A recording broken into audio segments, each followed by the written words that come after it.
Nobody thought much of it when Jessy entered the vet's office with a giant box.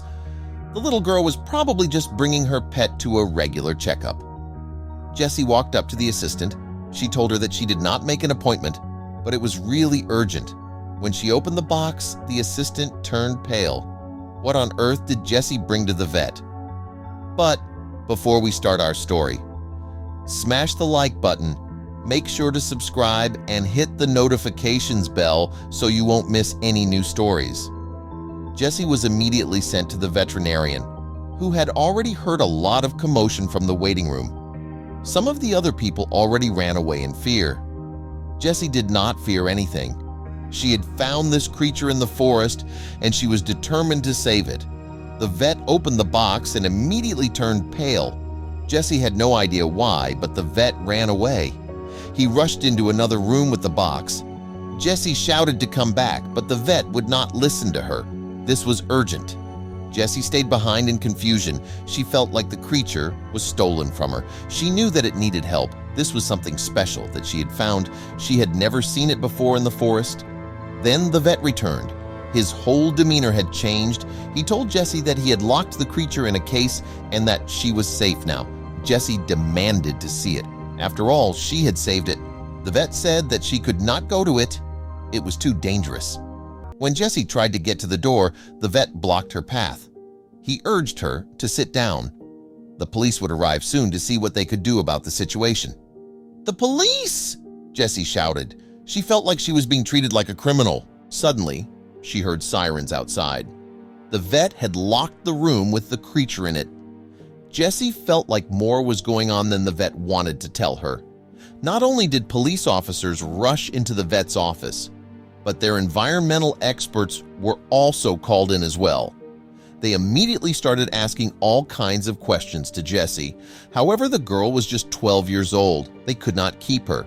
She demanded that her parents be called because she felt overwhelmed by the situation. Jessy's parents came in after about 15 minutes. Jessy refused to talk to the officers about what had happened.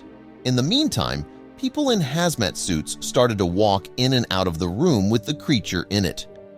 When Jessy's parents saw that Jessy wasn't allowed to leave the vet's office, they got mad at the officers. How could they keep a child against her will? Then they started explaining what had happened, and both of them were shocked. Giving them a lead, they quickly urged Jessy to tell them the whole story. She had to give them a lead on where she got the creature from. This could be a life-threatening situation. Jessy herself had to be checked as well. They were informed that a doctor was coming in.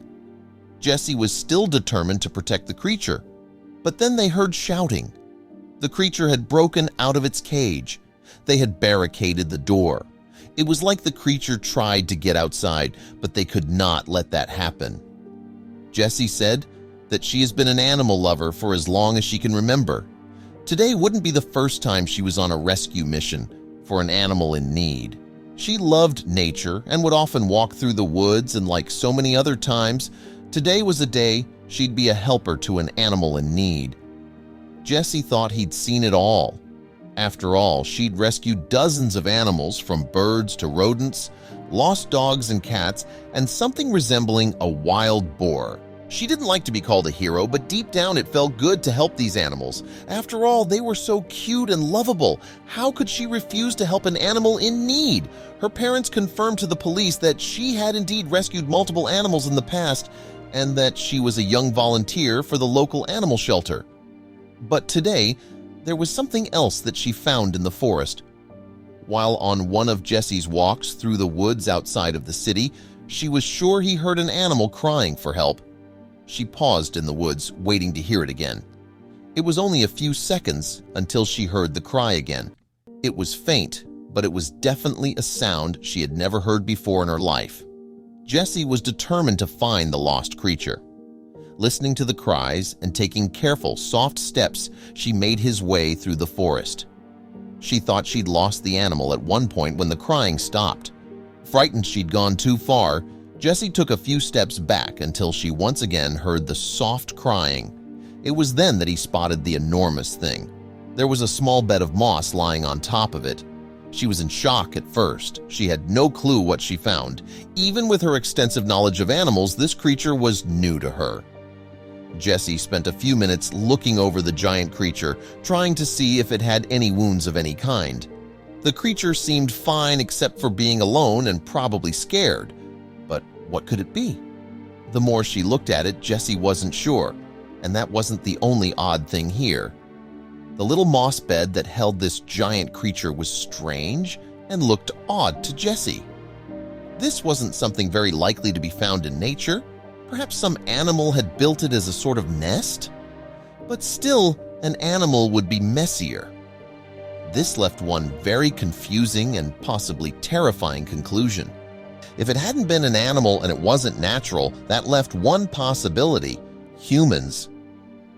The big question was, why would someone come out to the middle of the woods and leave a creature like this alone? She knew one thing had to be done: making a makeshift carrier for the giant animal out of the cover of her travel bag. She carefully put the creature inside it. She felt a little sting in her hand. The creature had wounded her. She only now showed her hand to the police and doctor. The spot on her hand had completely turned purple. She was definitely either bit or stung by the animal. Jessy did not want to tell anyone. She did not want anyone to worry about her, but she immediately had to get checked out.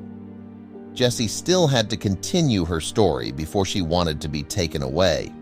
She had flagged down a car that gave her a box and took her to the vet. This was important to get the exact location where she had found the creature. The woman was quickly found thanks to tracking down her number plate. She also had a purple rash on her body. This definitely meant that whatever the creature infected Jessy and the woman with was airborne. At that moment, the vet started to cough as well.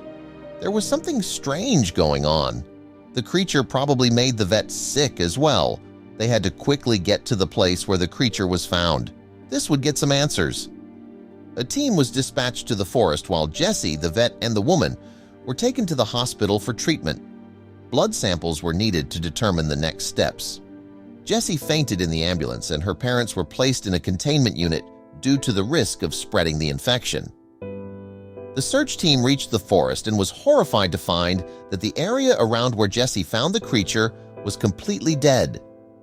To contain the spread, they created a safety perimeter, and a brave officer collected a sample for lab testing.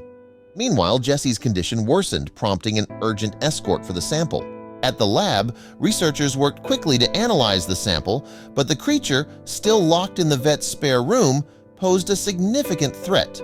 The health department instructed the team to burn the creature, fearing it could not be safely transported.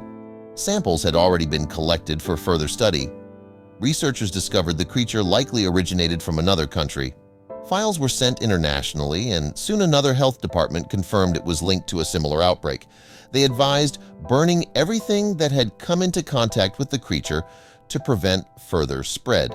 A team burned the affected forest area and the contaminated clothing. It was revealed that the creature carried a dangerous insect capable of spreading a devastating disease. Jessy unknowingly saved the insect, which had begun causing symptoms in others. Multiple hospitals were turned into emergency shelters as the outbreak grew. The creature was burned in the vet's office, where eggs were discovered. These explain the growing number of infected individuals. A national hotline was opened, and search teams located more insects in the city and forest. The situation seemed contained, but there was no cure yet.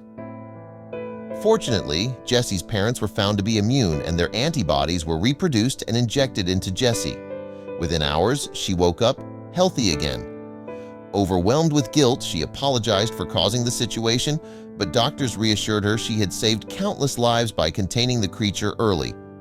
Investigators discovered that the creature had been planted by a group aiming to teach the government a lesson. The entire group was arrested for endangering public safety. Jessy, fully recovered, was invited to the president's office. The president praised her courage and presented her with a medal, honoring her actions. Inspired by the event, Jessy became a passionate environmental activist, established her own shelter, and went down in history as a hero.